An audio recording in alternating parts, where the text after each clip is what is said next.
Hello everyone and welcome to General Gore. This is Dead by Daylight. It's my first attempt. I actually thought that my first attempted escape was with my friends. Evidently it's not. It was a normal online game and not the private game that I thought it was.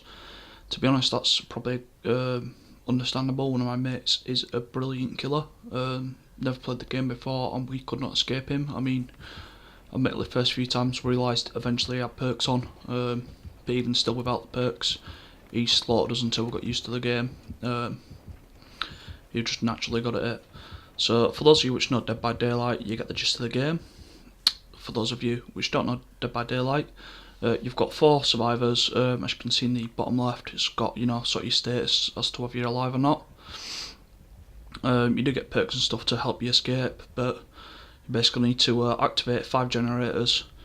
Open a gate. There's 2 gates in each game, and try to escape through one of the gates.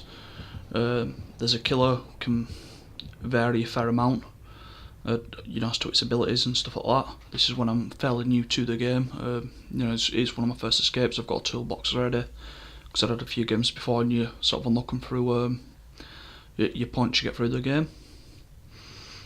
But this is my, like I say, first actual escape. So it's quite a lengthy one, is this. Definitely not used to it at this point. I'm going to try cut out bits where I can cut out bits. You may hear some sort of background noise as to where it goes. That's a failed skill check. I get a lot better at these. Like they are pretty obvious, and as to how to do them. Like I say, I was just very bad by the time this game came around. It's currently free in PlayStation Plus, or was it last month? I can't remember. I think it's free at the moment. Ooh, got me thinking now. It might have been one of August's games, not September's. Obviously that's the time of this video. Game published, it might have been one of last month's games, but it's definitely fun to do with friends. I'd highly recommend it. But what I'm doing here is you get a skill check going around as you try to activate the generator. If you fail to activate, it blows out, and that's what I did, first time round and blew it out. I've actually noticed that you can completely destroy a generator, which I've almost seen done once. I've not seen it completely done, but I have almost seen it done once. And it's quite shocking when it happens, to be honest, because you're just like, how someone managed to do it. I have been trying to work on my talking, and a lot of people have said that, and I don't normally do video on a backwards sort of recording, sort of like some I've recorded before. I've been doing my video normally on a live stream. I've been trying to work on some stuff, like my talking, going too fast, slowing stuff down for people. I'm trying to explain it a bit more, think about what I'm saying. As you can see here, I've got another survivor. So there's 2 of us. I can heal him, which I do try to do, and then the killer came round. So you can heal each other. So what the killer does, I think, there's still much teleports. Can't remember the name of this killer, but it can put some marks on the ground. So he will injure you once. Some killers can kill you instantly if they use like their ability, or the power, I think it's called, if you're using generalised game terms. So they'll kill you. You'll be like crawling on the floor. Then they need to hook you. As you can see in the bottom left now, it's on that hook. So you've got the icon for it. His health's counting down. If you escape pretty fast, you can survive the hook 3 times, I think, so it's 2 times, and then you're automatically be sacrificed. So you do need to be careful on that one. Depending on how much you bled out, you may be sacrificed a bit sooner. So it's ideal to get people off hooks pretty fast, but sometimes you get a killer which just marks the territory. You can't really get past them without distraction, and even then they're either going to go down again or one of you just going to get injured.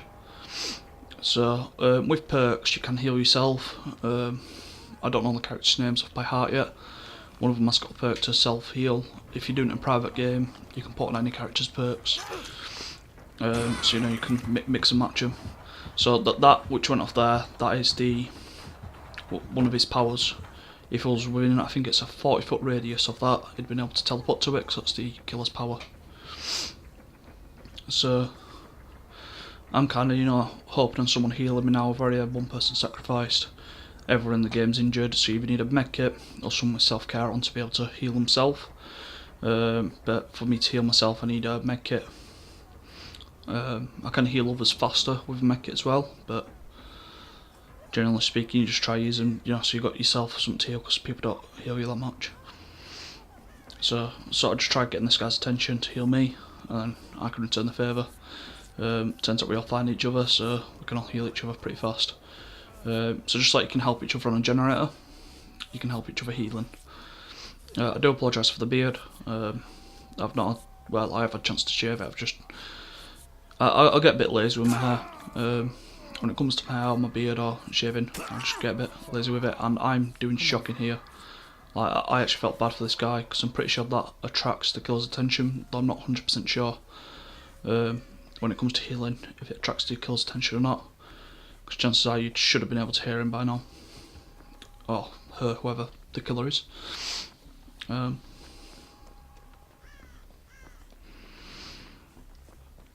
Yeah, well, when I ever speak of a sex, generally in these, I just mean it unisex. I don't mean to pick it out. It's just every gender to me is a unisex when I'm talking. So hims are hers, hers are hims.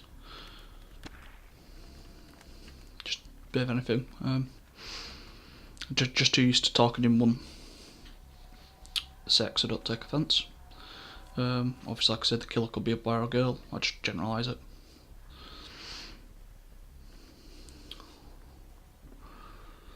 So, I think I came down to look for another Jenny. Did I finish the one I did earlier? I think I did. I think I came looking for another one to see if there was one down here. Or did I hear it when I went over it? No, because he's only just recently started that. I think I followed him. I think he knew where a generator was. Or I might have played this map before, and I just knew there was another Jenny down here. Jenny short for generator. I would like some feedback if anybody can. If you think I'm doing better when we're talking, a bit more understandable. Like, I do get a lot of complaints, people can't understand my accent, I'm going too fast, I'm mumbling. Bit of anything. If I'm still doing that, I need to work on it more. If I'm still doing a little bit, but I'm more clear, it'd be nice, and then just try to point out the parts I am mumbling.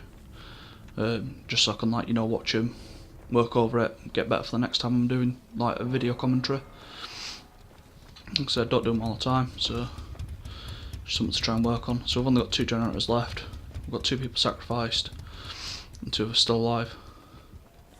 So we're working together a little bit more here. Sometimes this works great, sometimes it works bad, when you're staying close. So the killer see me there. I didn't realise at first, but I've lost him pretty fast, so not the best killer. Sometimes you get them great, they can track your movements. I think you normally work off the killer's connection as well, so generally speaking that means this killer's probably got a bad connection.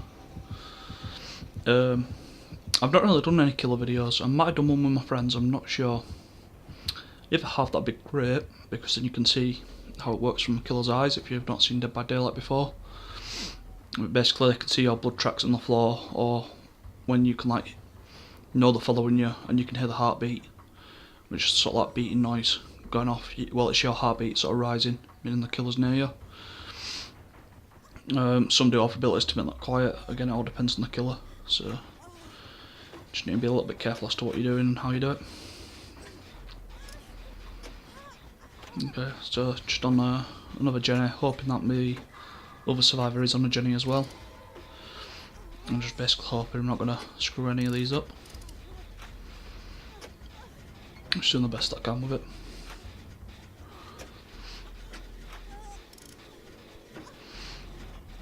So listen out for the killer. The killer can only get to me from them stairs, so if I can look down it, I can see if the killer's coming in and out. So if the killer's coming in, I can move somewhere within the house, try hide. If the killer sees me, I want to basically move out of his sight and then start crawling, because you can see a red dotted trail as to where you've gone. Plus the fact I'm bleeding, you can probably see my blood spots, which make it a bit clear for him. Does freak me out a bit, or not as much now, definitely did when I was doing this video, when it keeps bringing back a skill check like one after another. Makes you sweat it out a bit more, because you start getting worried about the killer, and then these keep coming up all the time. Like I said at the start, I was doing pretty bad on these. When I'm healing someone, I'm doing pretty bad. But it's the same type of skill check, so I don't understand as to, you know, why I could do it like that, but not the less frequent side of it. There's another generator on, meaning there's just one left. Just going to hide in case the killer comes back looking for me here. They do sometimes do that. See, boom, it's just been turned on. Bit of background breathing there. That's either me catching my breath or, you know, I don't know what I'm doing, to be honest. I do not start sweating out a bit near the end.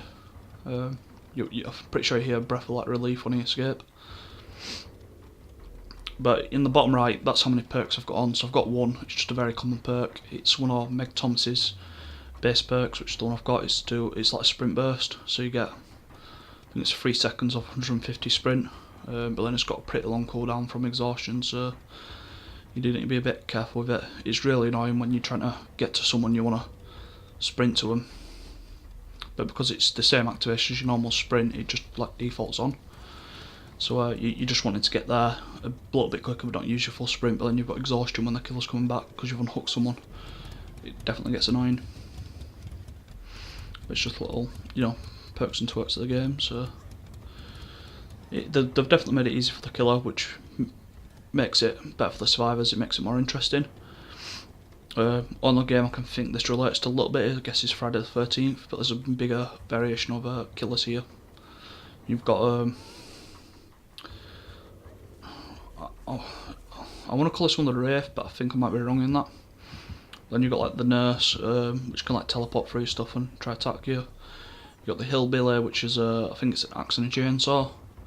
The Trapper, he's got an axe and he can lays down like bear traps as well. There's one called the Pig, which can hide, basically do the crawl we're doing to stay hidden.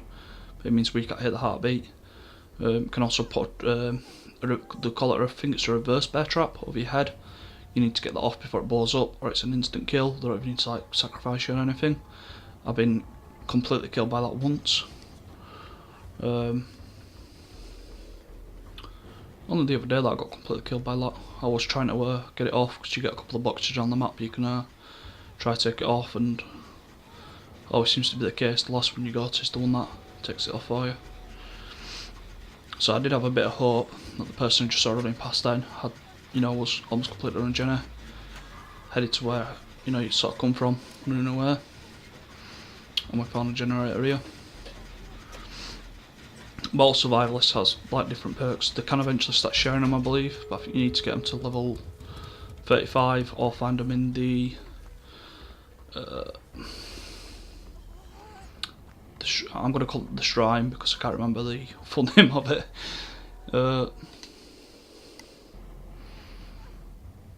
Yeah, the shrine of something. There is a proper name of it, but basically you can buy perks with like the points you get from leveling up, and you can use them on any survivor then, which is obviously useful. I don't know if you can use them on any survivor, if it just means they're unlockable in the skill tree. Because I've not bought one yet, I don't think I've had enough points to buy one yet. And if I did, I'd probably just be looking for Sprint Burst. Then I can mix it up with another character, which has self-care, and then get her up to level 35 so I can share self-care out to other characters as well, which would be the ultimate goal. So I've not actually cut anything out here, but we are nearing the escaping side of stuff. I can tell I need to work on my talking a bit, but again, any further pointers would be good. And I'll keep saying thinking about what I'm saying. I'm doing what I can with it, trying to get better at it. Obviously this is recording back over something as well, so you know, it's not as panicky as it would have been at the time. So yeah, there's still 2 of us injured. Saw the killer going back towards the gate. I think the guy escaped from the other gate. And once you've got 5 generators on, and if you're the last alive, you've just seen in the bottom left, I keep pointing to it, that's why the sound keeps going like that. But in the bottom left, you can see like there's a trapdoor kind of sign. If you know where it is, you can escape through that. In game just before I started doing this video editing, I'd have the last alive start to come on, but I decided to activate the last generator because the kill wasn't looking for me. I didn't know where I was, and then I jumped out to go. It wasn't this map, but a very similar map, but I was heading over towards one of the gates. I knew if I stayed hidden, this trap wouldn't activate, so I didn't know he placed the trap there, the killer. But I didn't quite know how it worked. I just knew if I hid, it didn't activate. So now, yeah, I started sprinting, and that really scared me until I realised it's not close enough to be able to teleport to it. But that is my first escape right there. Back to what I was saying about the last game. I'd activate the last generator. I actually got a trophy for this. I think the reason I got the trophy in the last game was because I'd activated all 5 generators. Billings still chose to take the trapdoor as the final exit, because it was literally right next to where I activated it. But as I say, this is my first genuine survival. Come through, you know, got my level and stuff there. I'm a lot higher than this now. I think I'm at level 26, 27, so you know, nearly another 20 levels on. That's on my blood points. But thank you for watching.